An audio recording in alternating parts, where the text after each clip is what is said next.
Hi everybody! Just want to be sure you register for inspiration.cafe and take a short survey at the end of this video.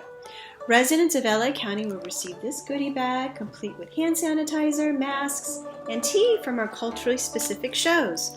A resource guide is also available in 5 different languages: Chinese, Khmer, Korean, Tagalog, and Vietnamese. We might also have some surprise goodies, so please share this link, share these resources with your family and friends, and go to inspiration.cafe, scroll on the episode that you just watched, fill out the survey and that we will email you for a chance to win a $100 gift card, one per episode. Thank you.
Thank you, the musician. Yes.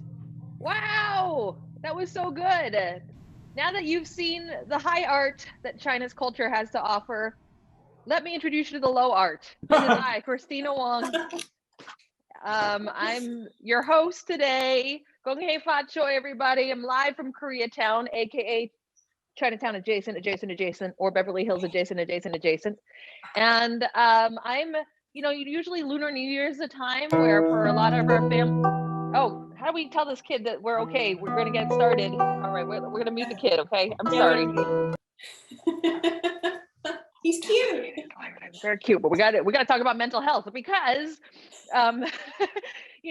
this is usually a moment for Asian communities. We get together, we celebrate the new year, and we drive each other nuts. So we thought that we'd have a celebration where we talk about our mental health instead of gathering mental health issues from our family, who we love. So thank you so much for all coming. I see folks are Asian and not in the house. I think if you come out here for the free food, you are automatically Chinese. You got Chinese points, boom, like that. So good on you, Abe. Good on you, Jacob. I don't know what Grant is over there, maybe part of Beverly, whatever. But boom. So we're going to introduce the host, the mastermind of today's event. She's a longtime friend of mine, and she's an acupuncturist. And this Inspiration Cafe has been her brainchild for a while to get communities to talk about mental health in a way that's not like so confrontational. So let me hand it off to my sister from another Mr. and Mrs. Yes, Mr. Michelle Wong. Hi, everybody. Thank you for holding down the fort. Thank you, beautiful zither players. Thank you, everybody, for joining. My name is Michelle Wong. I am a physician of Chinese medicine and a budding tea entrepreneur for the last 10 years. So I had this crazy thought that I wanted to be able to connect with my community and connect with my roots through tea. And I was noticing how popular Gong Fu style tea has become, and it's sort of trendy and cool. And I was like, well, why ain't I doing that? And I think more than just the ceremony itself, and believe me, I appreciate the care, the culture, the beauty of the implements, how well the tea is prepared and served with all your heart. But what I appreciate about Chinese culture Chinese tea culture is that it can be very delicate and very precise, but it can also be completely informal. It's all about bringing people together. And this is the goal of sharing tea, sharing hope, because I feel that without human connection, it's difficult to create culture. It's difficult to create society. It really is the glue that brings people together. And more than culture, it's food, something as very basic as food. So when we had this crazy idea of supporting Chinatown restaurants and restaurants in Alhambra, especially after this really fierce lockdown in Los Angeles, we really wanted people to go and remember, hey, these are institutions that are here for you and we're willing to serve, because my dad had a restaurant, my grandfather had a restaurant, and bring people food, because that brings people happiness. And in many Asian cultures, not only just in Chinese culture, we don't say just, hi, how you doing? We say, hi, have you eaten yet? So food is the great, element that brings all people together. And, I think of tea as an element of it. So I'm preparing this tea for you in Gong Fu style. This is a oolong. So some of those of you who are able to pick up, and those of you who will be getting it soon, this is a lovely oolong that I brought back from Yunnan. I was there before all the wonderful happenings, and I call it a Yunnan honey oolong because it has a really wonderful fragrance of honey. So I take a little scoop and put it into my little tea brewer there. I might take 2 scoops because I want to serve you, not just me. And I wanted to, what we originally did was do a whole Gong Fu type serving from my tea cart, and we brought it to different events all around Los Angeles. But mostly we started off in Chinatown at Chinese New Year, Lunar New Year, February 1st, 2020. And it was a fun time, right? How many people got to go to the Chinatown parade? I think it's a yes. I've been kicked out of the parade. That's another story. Yes, that's epic. Well, we were able to reach out to different folks in, who came to the parade. Some who were even monolingual, because the project also was very much about bringing people together who normally might not have a connection or an entry point with the Department of Mental Health, which is our sponsor. That and MOA Wellness Center, which is a Japanese American cultural center in Del Rey. And they are big on tea ceremony too. So I would encourage you, this is actually episode number 4. So you'll see on our website, inspiration.cafe, or our Facebook, inspiration.cafe.la, we have previous episodes with amazing guests and amazing tea masters who want to share how tea can be really a vehicle for wellness. Not only are we creating tea, I hope you got your tea and you're brewing it. All right, I want to invite you to take a little, well, you don't want to take it out of that. You want to actually serve it. So I'm going to pretend that you're all here. Okay, I'm going to put it into my pourer. Hi. This is and then from the pourer, I'm going to share it, because this is the important thing about why Gong Fu tea is so messy, is that we want to share all the good bits from it And so we just pour it like this and make a big mess like that. There we go. And so everybody gets a little bit of the best parts. And again, it's all about sharing. So enjoy. Set this for you and set this one for you.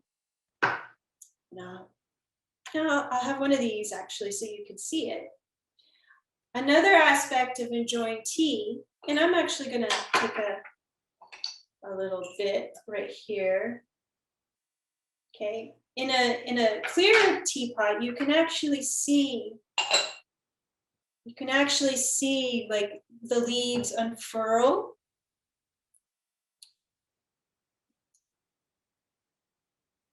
You can take a whiff.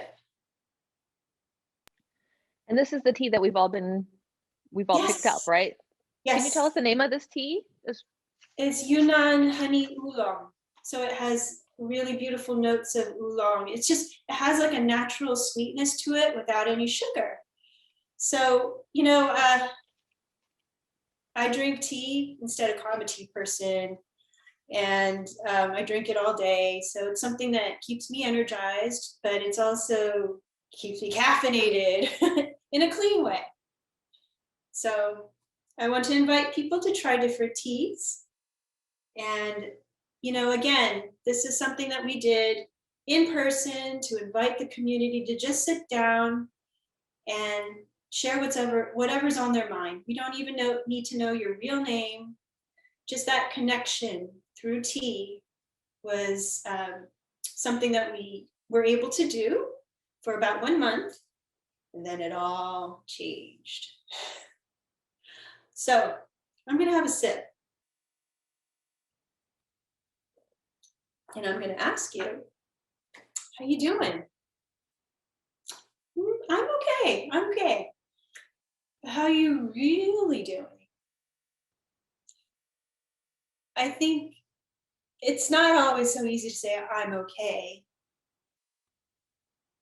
Before March 11th, maybe, and I never would thought that this was going to last this long, but I can imagine that the circumstances we're in under the pandemic has changed a lot for you all. And want to, I think it's actually an amazing time to be open and honest about how we're feeling and be creative, because it's an important time right now to imagine what our lives can be afterwards. It's like a sacred pause. But in the meantime, it's driving some of us a little crazy. What about you? Some of you who are already feeling the pinch. I want to just ask, I'm so grateful for Kristina Wong to open us up. And when I first saw her show, Wong Flew Over the Cuckoo's Nest, I was like, who is this girl? Am I related to her? And fortunately, yes, I think we are. I mean, I live at the eco village, and she lives all eco as well, doesn't have a car. So she really inspires me. And I wanted to open it up again for Kristina to talk about how she's doing in this time. And remind people at the end of this, we will want your surveys, please. So I'm going to email this to you just so you have an idea that this will help us keep this project going. So please fill it out, and you'll get a chance to win a $100 gift card. Okay, I know we like food, but we like money too. So yeah, thank you for listening, and I hope we get to listen to you very soon. So in the meantime, let's listen to Kristina. Thank you. I just pinned myself. How sensual was that I just pinned myself? Thank you so much for having me, Michelle. I've never been invited to share like this for Lunar New Year. It's I do have an excellent story about getting kicked out of the Chinese New Year parade. I think I'm going to save it for later, to kind of keep you on the edge. Chinese New Year's is cool. It's we it's when we get all these $1 bills or more in red envelopes. And a fun fact, if you're single, you can still get the money, but once you get married, you have to be the money giver. So guess who's been collecting money for 42 years, y'all? Let me hear you. Who's collecting money? Who's collecting red envelopes? Let me see you in the chat. Ryan's Takun Mao's. We're in your pocket. I don't know if you're raising the roof. Emily, you let that train set when you got married. That's the way to do it, right, Beverly? Collect. Come and collect on New Year's, single ladies. All right, that's my warm-up bit. So let me just throw it all out. All right, folks. Hey, everyone. You know what? I'm just going to share my deepest, darkest secret from college. Why not?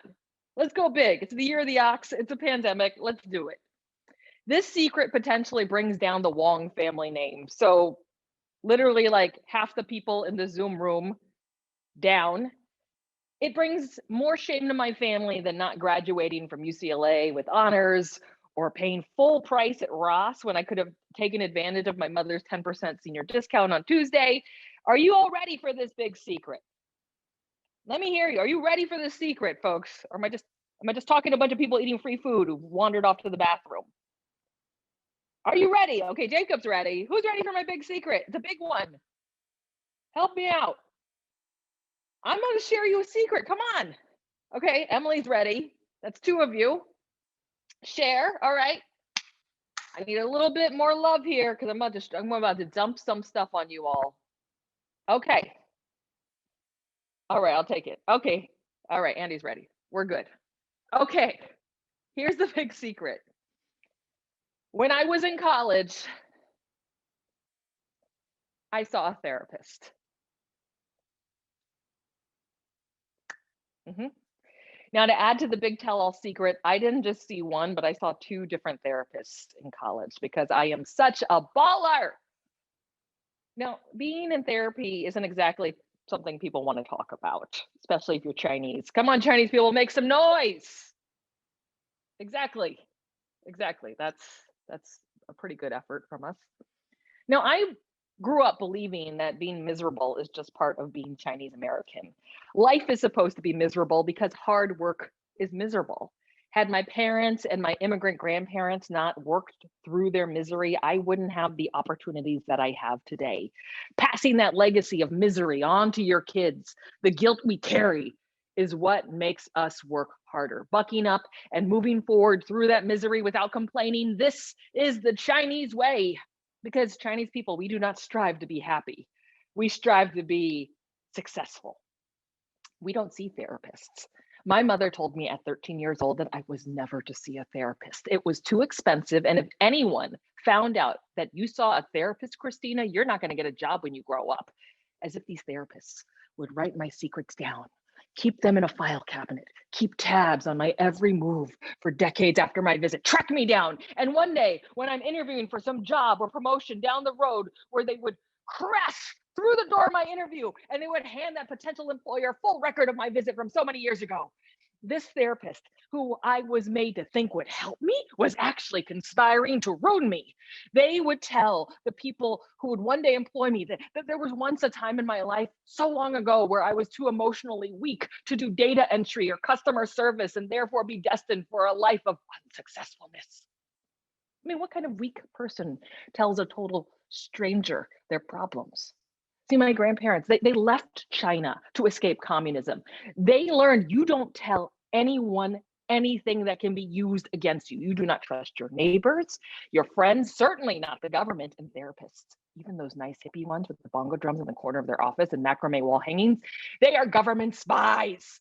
You go into that office, you confess all your secrets, and the next thing you know, they will blackmail you, and you could be forced to flee the country.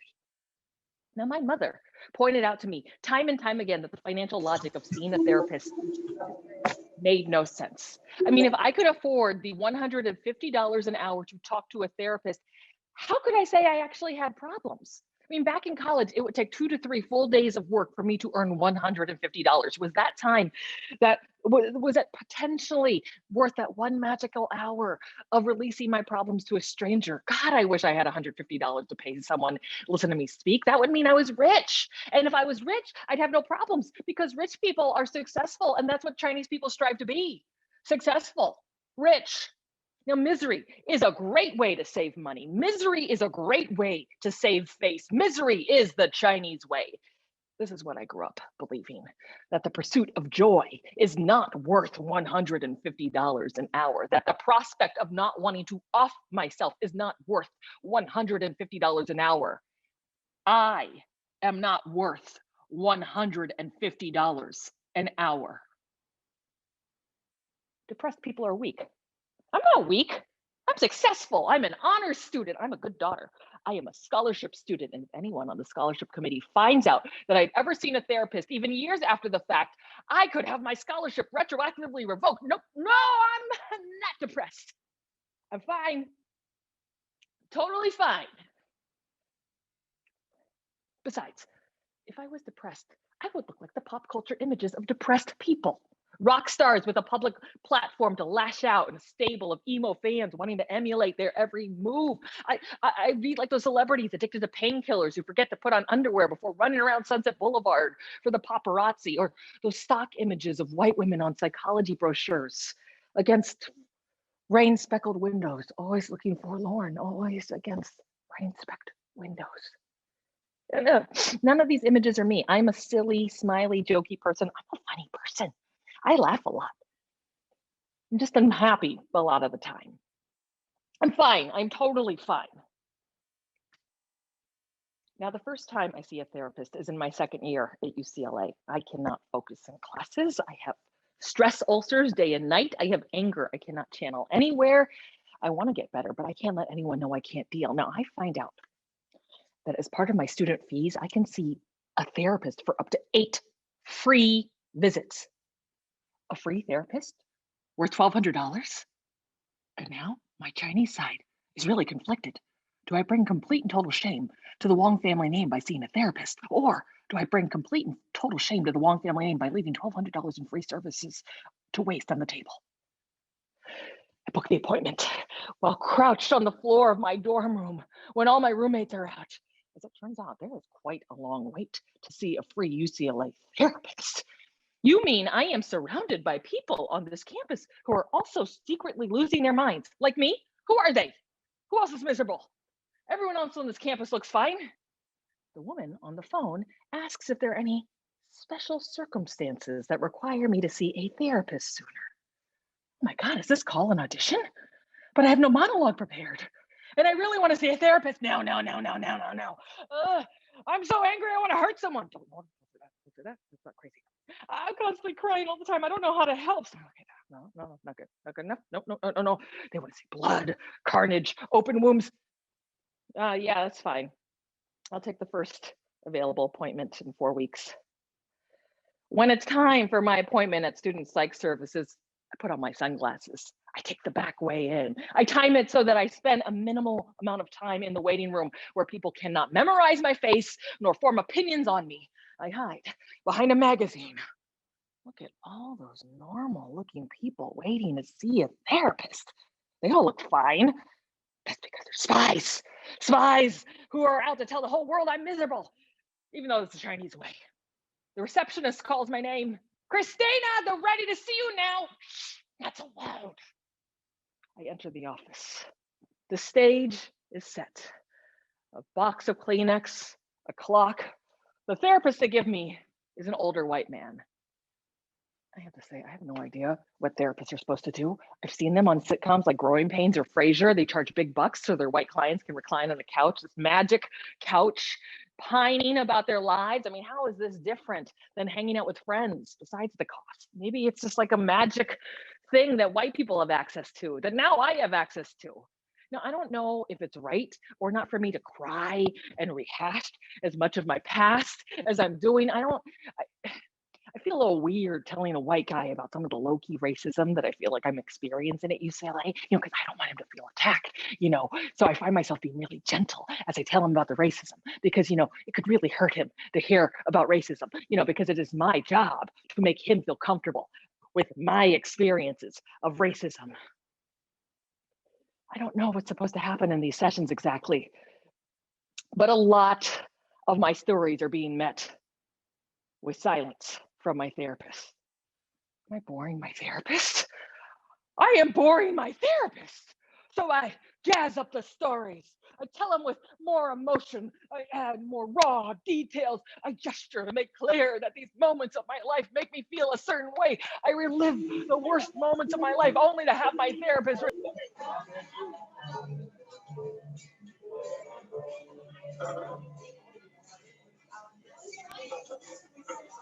Well, Kristina, it sounds like you're processing a lot right now. Unfortunately, we're out of time this week. So let's pick up where we left off next week. And with big swollen eyes, I'm barely able to make eye contact with the receptionist. I'd make my next appointment, then I'd run down the hall to cool my eyes with a wet paper towel so I could face the rest of the campus. Word gets around to a few people that I'm going to student psych services. I don't know what you're talking about. I'm not seeking help for a problem I don't even have. I'm fine. I'm fine. Now, week after week, I think, okay, this is the moment where it gets better. This is the moment I get on that big magic couch and everything will just go away. Maybe, but I don't feel better. Then I go, okay. Maybe it's next week it will feel better. Maybe I need to turn up the pathos. Maybe I need to bring in more pain. Maybe I need to grow through more fucking Kleenex. But every week, it's like playing for the Simon Cowell of therapists. Really? Nothing? Maybe I'm so crazy that I cannot be fixed. I am crazy and I am Chinese. This is a deadly combination no therapist has ever seen before. Time is running out, and more accurately, my free sessions on the supposedly magic couch are running out. And if I can't get better in 8 free sessions, surely I must be incurable, but I can't let anyone know I'm getting better. I need to smile, even though I'm not happy. Tell everyone I'm fine when I'm not. Everything's fine. It's fine. I'm fine. I'm fine. Come on, magic couch. Come on, tears. Come on, Simon Cowell therapist. We can do this. We're running out of time. We can get better, just like the white people on TV say they do when they see a therapist. And time!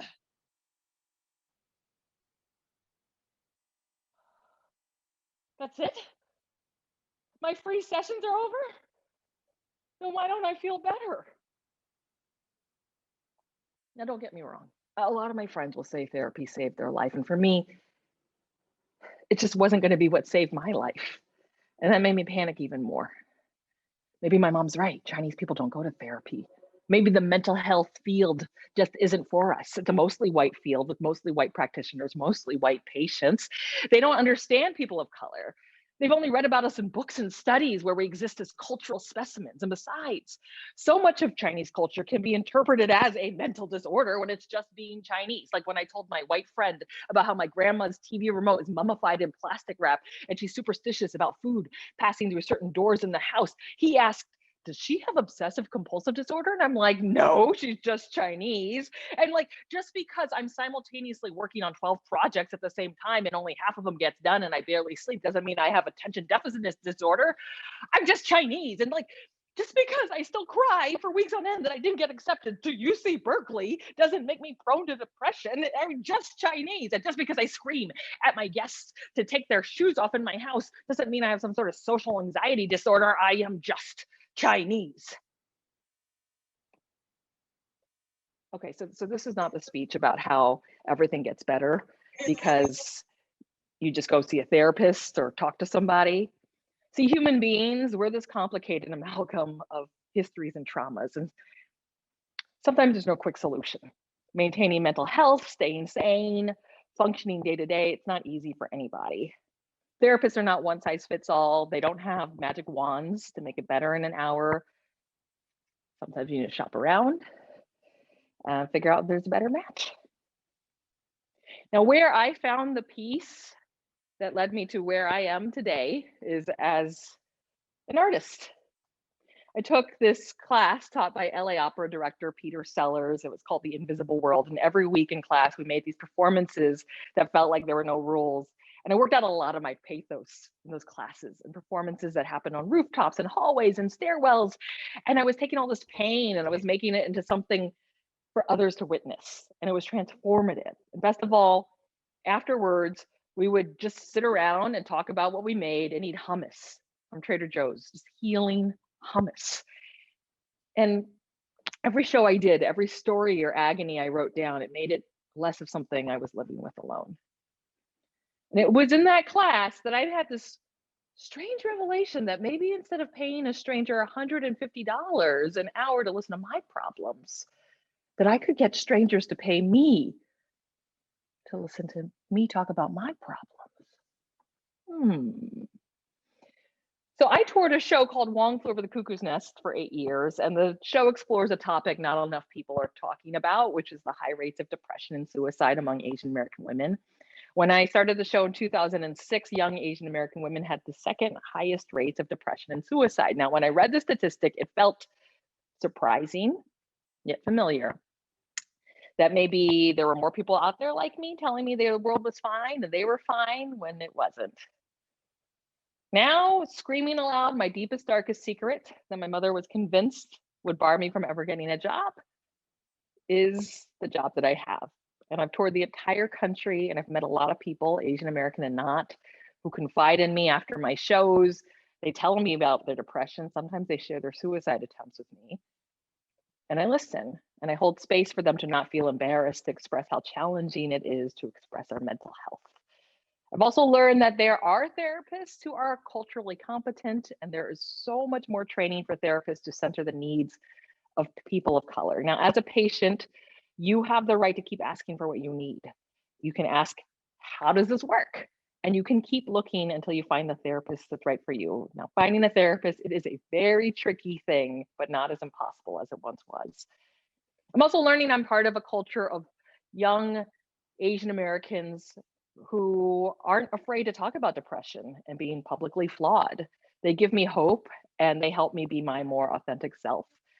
A lot of these younger Asian Americans are talking about it so openly. They're on YouTube. Some of them are writing essays online. Sometimes I get emails sent to me in the middle of the night.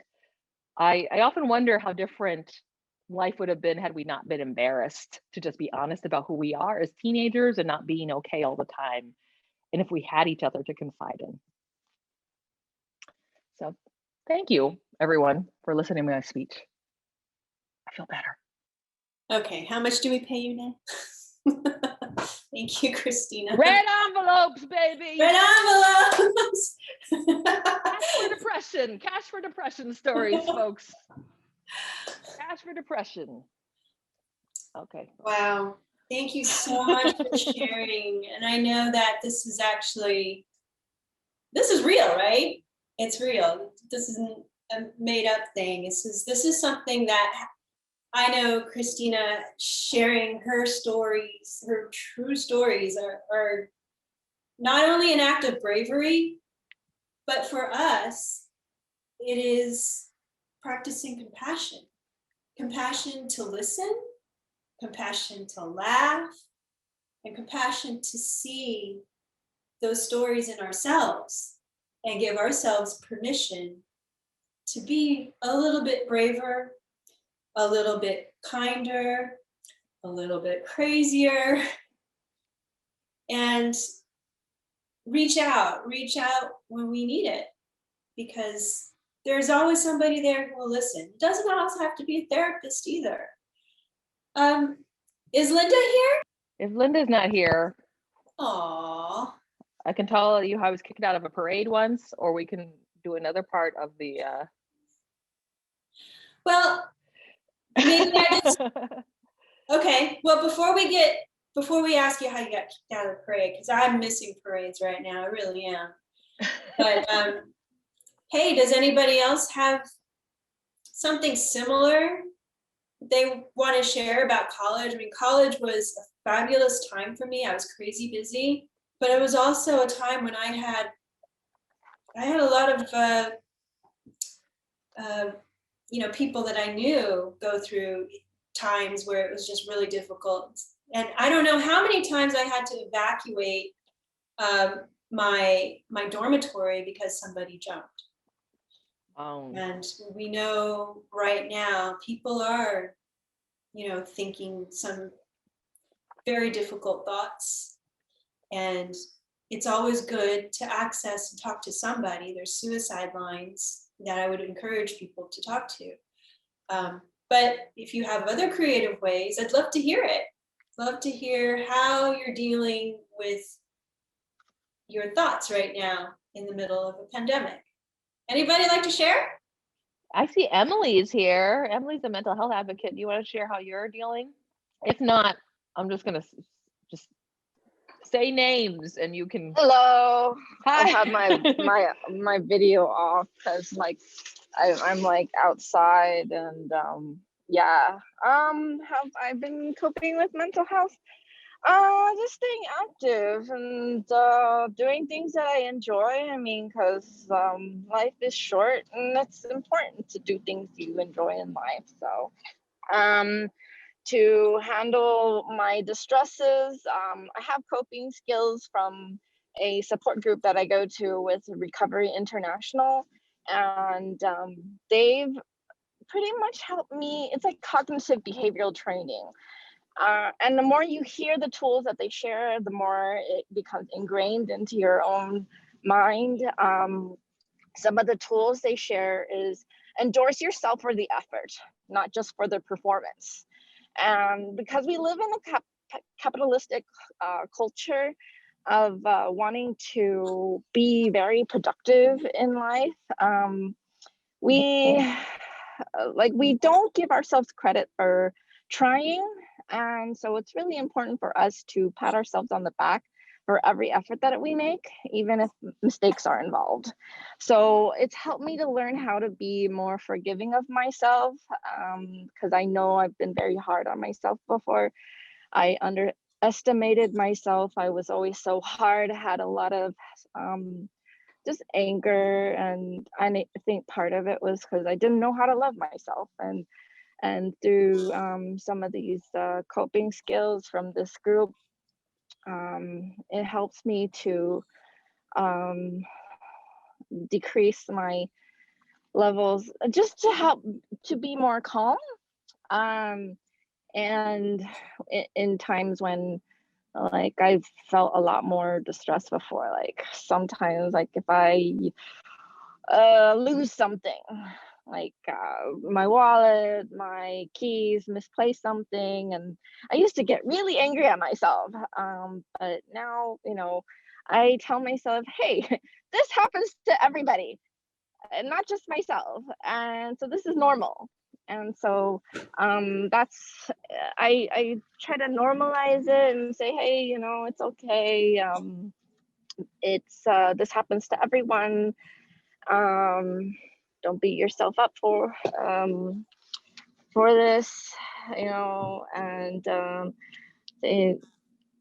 let's see, other coping skills they share are people do things that annoy us, not necessarily to annoy us, kind of like learn to not take things personally. Other ones are treat your mental health as a business and not a game. Like, because sometimes like other things in life, they like have so much power over us. And I like Eleanor Roosevelt, she said something like, no one can make you feel inferior without your consent. And I thought that was such a powerful statement, because it's like our minds are so much more powerful than we think.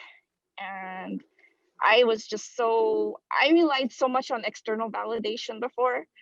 And now with my newer coping skills, like I have a lot more self-validation now.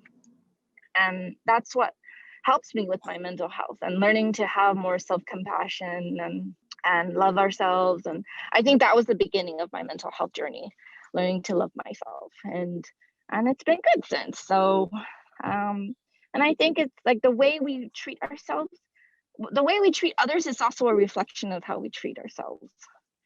So yeah, anyways, I guess I'll just do that. Thank you, Emily. Do I see Linda here? Did Linda arrive? Emily, thank you. Yeah, you're very welcome. That applies to so many of us. I did tell Linda that you were asking for her. She's here, so let's spotlight Yay, Linda. she's here. Hi, Linda. Hi, can you guys hear me? Yeah. How are you? Hi, I'm Linda, and I'm actually here at Top Island.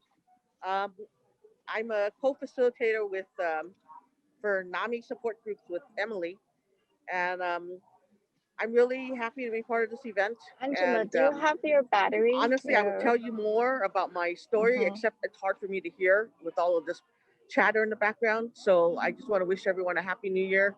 If I am able to hear better in a little bit, I'll hop back on. But yeah, that's it for now. Have fun, everyone. Okay. What are you doing right now to kind of deal with everything? I will admit, I'm the first one to get like needles. I get a lot of poking going on. You're acupuncturist, yeah. Well, yeah, as an acupuncturist, I sometimes have trouble receiving what I give, but it's really helped me. It's really helped me. I mean, a little taste of my own medicine has helped me sleep better. There's times where, I'd go on like 3 hours of sleep and I'm constantly worrying and thinking about the worst thing that could happen. And, each day I get through. It's a miracle every single day, but I get acupuncture, I get some cupping, you get these big old bruises, and, Instagram it, and, it's all good. It's all good. I got a massage chair. I got a massage chair because there's no green space in Koreatown, which, by the way, sits on Tongva land. We did not make a land acknowledgement at the top of this, but I was like, I'm not gonna make it through this pandemic if I can't. Like, all we have is green space is the baseball diamond at Seoul International Park, and yeah. I'm sorry, I did it again. Oops. But anyway, yeah, I bought this. Joy Park wants to say something. Massage chair. Okay, my massage chair, everyone. Joy, you want to say something? Yeah, invite Joy to say stuff. So, I've been thinking a lot about mental health since the shutdown, not only because, my mom doesn't get to go out and have any social time apart from, me and my husband. She doesn't get to play cards with her friends anymore. She doesn't get to go grocery shopping and the other fun things. But also for myself, it's been hard. And I found that this guy, David Burns, who does cognitive behavioral therapy, he does a certain type called Team CBT, where the TEAM stand for his particular method. And he has a podcast, and it's called Feeling Good. So I found that listening to his Feeling Good podcast, he's got like some 100 episodes on different aspects of mental health, some of which are very specific, like social anxiety, or, he did a live session with a colleague who was terminally ill and her own depression that set in because she was terminally ill. And I found that these podcasts were helping me a lot because they provided both, some methods for me to try for myself, and allowed me to listen to like some other people's issues and struggles and how to deal with cognitive distortions, how we're hard on ourselves. Saying things about ourselves like, oh, I suck, but you would never say that to anyone else, right? You would never say, oh, you're a failure to anyone else. So you are creating a double standard that no one would ever hold you to. So stop holding yourself to things like that. And so this is his latest book, Feeling Great. And I'm bopping around in the book. My therapist turned me on to it. So, because I'm like, either give me homework or give me something I can do between sessions. Because I would love for sessions to go on all week, but I only get her, as you said, Kristina, like an hour a week. And we all have lots of things to talk about that come up in the course of our weeks. So that's just what I wanted to say. Awesome. Thank you so much. And how's your mom doing? How's she doing in this? How are you doing, Mom? Okay. She says Oh, okay right now because she's got dim sum. Yeah. Thanks to Kristina. But there are days I call her up and I'm like, how you doing, Mom? She's like, boring. Because there's only so many Korean dramas you can watch in a day. She's trying, but the lack of social structure, especially for seniors, really hard for them. I feel like they're kind of an invisible group because they're not necessarily on Zoom or have online social outlets. And it's tough for them and tough for the few family members for each of those people who are the ones who, try to keep in touch with them. Not everyone is fortunate enough to be in the same neighborhood as their parents. Very true. Very true. Well, thank you for picking up the dim sum. And, when I was there in Chinatown and seeing people come and be really excited, just to take away some dim sum so we can be together like this. I knew there were people who are not necessarily going to get on the call, but I shared, as much as I could, just not even in the same language, to let them know that we're thinking of you. And we know that there's this digital divide. I mean, there's no, it's just very real.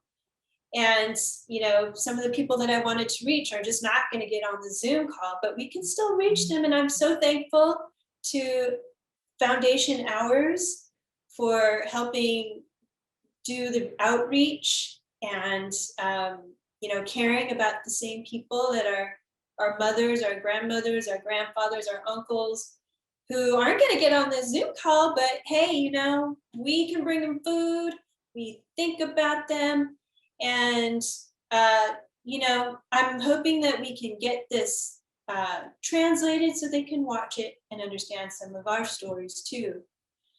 So thank you so much for sharing.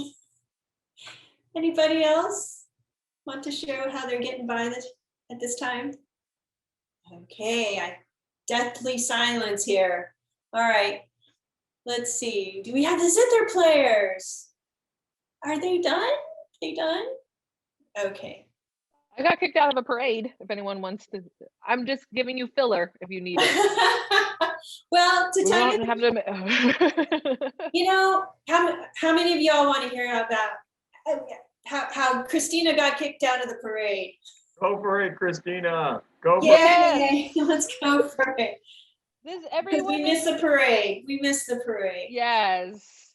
Yeah, you wish you had the parade to get me kicked out of it. Okay, so does anyone know what the Miss Chinatown pageant is? Oh, it's a beauty pageant.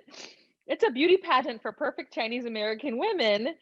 It happens in diasporic communities outside China. So I think Australia has its pageants. America, San Francisco. I grew up in San Francisco, so I grew up looking at all the finalists. And this was like in the mid 80s. So they were like really beautiful feathered hair and they're so gorgeous. And they're all these pictures of the Miss Chinatown court. And there would be this big public event. And my mother and my grandmother were always like, one day that will be you. And I was just like, I'm not allowed to even have sexuality. How do I get to be that? I didn't say that in those words. I just internalized it as complete panic. So, you know, as I said, I grew up and became an artist and was always feeling like I sort of failed my mother's vision of what a perfect Chinese woman was, in that I did not become fluent in Cantonese. I quit the piano. Basically, I am who I am. And I felt like this like grand failure. And like, I was always like, to me, like, eluded by these Miss Chinatown women who were like their mother's perfect daughters. But as I grew older in my 20s and got to understand, became friends with people who ran in those pageants, I was like, oh, they're really flawed too, and they're very awkwardly being forced to run in this pageant. And very much something I like to do in my work is embrace my insecurities openly in the work, instead of like burying it deep inside. So what I would do is I would dress as this character, Fanny Wong, former Miss Chinatown, second run up, and I'm your celebrity host tonight, folks. Here I am, smoking a cigar. Who wants me to hump their leg? And I would just show up at places where the actual Miss Chinatown court was, and just sign autographs and like take photos and stuff. So one year I decided, I had seen a group called API Equality that works towards LGBT equality in the Asian community. And this is for pre-gay marriage, so I'm not totally clear what they're working towards now. But they had a parade contingent. They were welcoming people to march with them, and I was like, oh, I'm going to march alongside them dressed as Fanny Wong, and like I'm going to use my opening. So all those folks in that contingent were just wearing the API Equality red shirts, but I was behind them in my Fanny Wong outfit going, hey, happy new year, everybody. How's it going? How's it going? And then like just having my photo taken and taken and taken. Now we get to the end of the parade where we pass the actual Miss Chinatown court. So those are actually the women who run in the pageant. So this is the end. You see this lady right here with the red ribbon. She screams, take off your sash. And I was like, oh no, uh-oh. Then this guy comes running towards me and I like run around him. And then she screams, you are all ejected from the parade next year. So this is what I didn't realize, is that when the Chinese Chamber of Commerce puts on the Chinese New Year parade, they it's a private parade, so they can choose who's in the parade and who's not. But basically, because I tailed this group to kind of get into the parade, she declared, you're all kicked out. And it was like this big mess that I created, because basically the folks in API Equality, some were just like, well, this parade is kind of stuck up anyway. They don't like, they have all these very uniform ways that we're required to present ourselves as sort of a LGBT contingent, like the gayness is like very tamped down. And you know, it's not like a actual pride parade in New York where people are like half naked with a bubble gun and glitter shorts. Like everyone's just in a red shirt and just very dignifyingly walking down the parade. So some of them were already like, well, screw this parade anyway. And then then they were mad at me. They were like, who let her in? And so basically the way we resolved it is, in order for them to be able to keep marching in the parade, I wrote an apology letter to API Equality, not to the Chinese New Year parade, saying, I'm a performance artist. I have nothing to do with you. I just crashed your contingent as part of my art. But yeah, so basically when this guy came after me and I heard her scream, you're all out of the parade, I like ran through the streets of Chinatown for like 2 blocks, like literally stripping this dress off, stripping my thing, throwing it into a tote bag, and like running. And then I got intel later that I destroyed everyone's life. But anyway, no one remembers this, and I still get invited to do stuff. So yay for no memory. I'm the only one who remembered I got kicked out. So I have to remind them. But that's me. That's my thing. That's me getting kicked out of the parade. Yay, thank you for sharing, Kristina. It's always parades. We get to march in last year's parade too with API equality. They're back. They have. I'm not allowed. So you're not allowed there. Well, I could crash someone else's contingent, but they'd probably be like, no, make this woman go away. Why does she keep showing up, tagging along?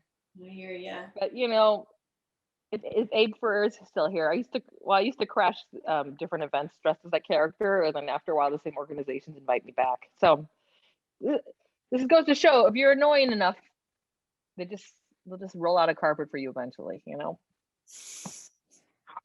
All right. We mental health, folks. Yep. Anybody else like to share? All right. What are folks doing for the new year? It's the year of the ox. I want to hear it. Anything exciting? Are you gonna ride that bike down the LA path, LA River path? Are you gonna get cupping or acupuncture? Are you gonna see a therapist? Yeah. Anything fun?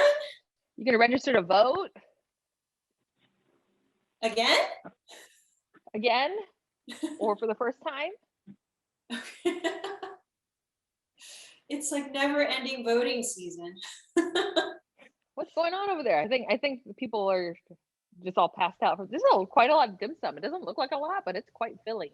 Yeah. I have 2 gin doys left, and I'm okay. So I'm folks packed. are probably in their dim sum coma. I think so. After dim sum, I remember getting home from the restaurant and taking a long, luxurious nap. So I'm all for that. If you need to sleep more, need to rest more, it's still winter. I think we have actually 1 week until the official start of Chinese New Year. So enjoy the rest of your winter. Enjoy your new year as spring rolls around and the flowers just start to peep up. And I think we can call it. Yeah. Great, everyone. Thank you so much. Happy New Year, everybody. Thank you for showing up for us and for you. Gong hei fat choi. Happy New Year. May it be a prosperous, but not like in a crazy capitalist way that destroys it for other people way, but like let be a prosperous year. All right. Absolutely. Prosper. Peace and prosper. Or yeah, anyway. Thank you, everybody.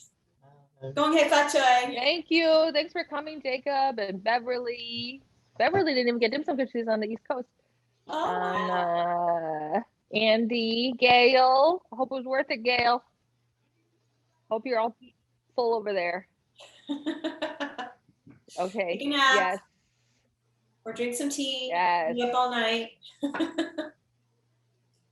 Yes. We'll do it again, actually.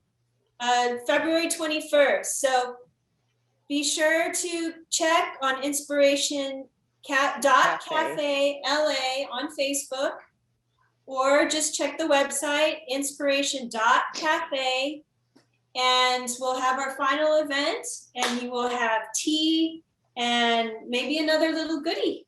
So thank you. Yeah. Bye. Bye-bye. Bye-bye, everybody.